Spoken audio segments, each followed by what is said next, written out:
Shut the f up. I don't give a f, dude. Look at this. Look at this. He's fighting a professional boxer. Jake Paul just got a brutal reality check from some boxing legends after his ridiculous press conference with Mike Tyson.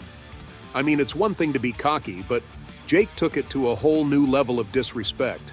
He's out there with only 7 fights in 4 years, none against real pros, yet he's talking like he's the king of the ring. And if that wasn't enough, he actually went after Tyson, making fun of something as serious as his illness. Like, who does that?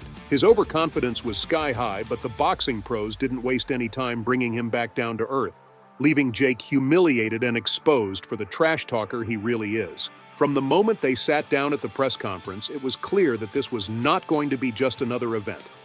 Jake Paul, known for his loud mouth and disrespectful antics, tried to mock Tyson's recent health issues that had delayed their fight.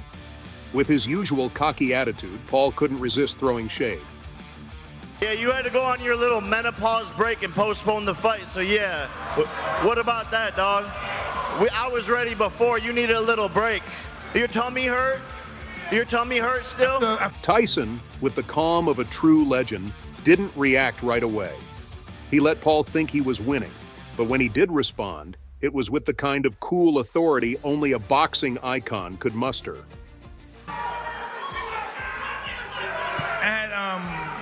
A small adversity. I got sick, but I'm better. I feel good. But Paul wasn't done trying to provoke him and said, "And I brought him the deal. So you're welcome, my son. I'm gonna discipline you like a son. So shut the fuck up with all that need this, need that. We brought you the deal, and remember that too." The crowd erupted, laughing and applauding as Paul's attempt to rattle Tyson backfired spectacularly. It was a moment that underscored the vast difference in experience and respect between the two. As if Tyson's words weren't enough, Joe Rogan just dropped a truth bomb that's hard to ignore. When it comes to Jake Paul stepping into the ring with the legendary Mike Tyson, Rogan didn't hold back. There's not a fucking chance in hell that Jake Paul would survive against the Mike Tyson that beat Marvis Frazier. Rogan declared, cutting straight to the point. He wasn't just throwing shade, but backed it up by recalling one of Tyson's most ruthless victories. Rogan wasn't just dismissing Paul's chances. He was serving up a reality check on a silver platter.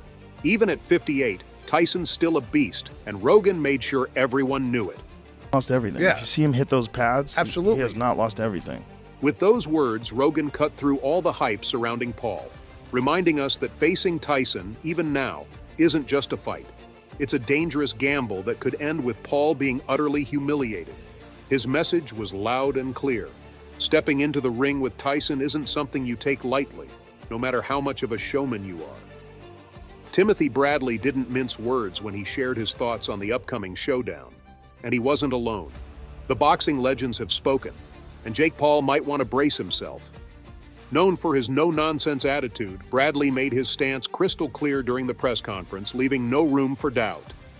"Mike Tyson, knock his ass out, baby," he said with a wide grin, his excitement practically contagious. Initially, Bradley admitted he was a bit skeptical about the whole matchup. The idea of Tyson going toe-to-toe with Paul seemed almost too wild to be true. But once he got a look at the rules, his perspective did a complete 180. At first I thought about it, I was like, this is kind of crazy. But then I saw the rules. It said knockouts and knockdowns. It's official, and it can happen. 2 minutes instead of 3, no doubt about it, that's going to favor Mike Tyson. Bradley dove into the technical side of things, explaining how the shorter rounds would play right into Tyson's hands, especially at the start of the fight. But while everyone is eyeing this match between Jake Paul and Mike Tyson as an insult, from Jake to Tyson, there's a guy who says, nope, it's all about the cash and fame.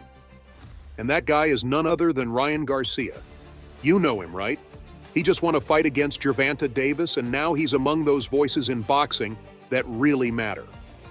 Here's what he had to say. So it's a money fight, and it's a fight that, I don't know, it's up to you guys to take it serious or not. It's just entertainment. That's all it is. It's entertainment. I understand that Mike is not a guy that he plays around. He's going to take it serious. Ryan Garcia's take is pretty straightforward, but let's be real. The ring has turned into a cash register, and every bell is like ka-ching. But while some folks are busy counting the zeros on the paycheck, Mike Tyson isn't just stepping into the ring for clicks and views. The man's a legend who throws punches known to rearrange facial features permanently. This isn't some fancy reality TV drama, it's real hits, real pain.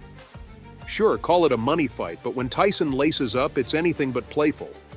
Even in an exhibition, Tyson doesn't know how to play boxing. It's all or nothing. This isn't just another payday. It's a stern reminder that boxing, even wrapped in its entertainment cloak, can pack a devastating punch. On the other hand, there's Amir Khan, and he also lays it out pretty clear, saying that Jake Paul's future could be in jeopardy. He's still just a kid. Will he ever recover from Tyson's punch? Let's see what he has to say. I mean, when he hits you, he puts you down and he'll hurt you. It's got a hard punch. He's got a hard punch, yeah, but obviously... Amir Khan isn't sugarcoating anything, and why would he? Stepping into the ring with Mike Tyson and expecting a light spar is like hoping a lion turns vegetarian. The stats don't lie. Tyson knocked out 44 opponents in his career, many in the first round. So what's Jake Paul thinking? Probably about the huge attention this fight brings him, but at what cost? As Khan points out, and they could very well write a painful chapter in Jake's flashy career story. Now let's talk about Matt Brown first, who got his nickname as the Immortal. And when it comes to Mike versus Jake, he laid it out pretty clear. It's a lose-lose for him. Obviously, he's going to get a bag. We're all going to watch it. I'm sure Netflix is paying him well.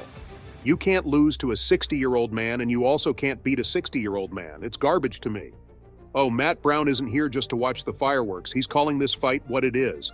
A no-win situation for Jake Paul, all wrapped up in a shiny Netflix package.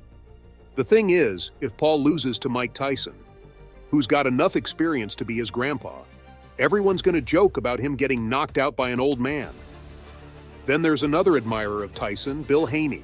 You might have seen him with his son, Devin Haney, during that Garcia-Haney fight. Bill is the father and trainer of the professional boxer Devin Haney. He throws his own punchline into the mix. You know, Jake, who's quite inexperienced in comparison to the experience that Mike has. Now, if Bill Haney, the trainer of a well-known professional boxer who himself is kicking butt in the ring, is saying this, you better believe he's not just making stuff up.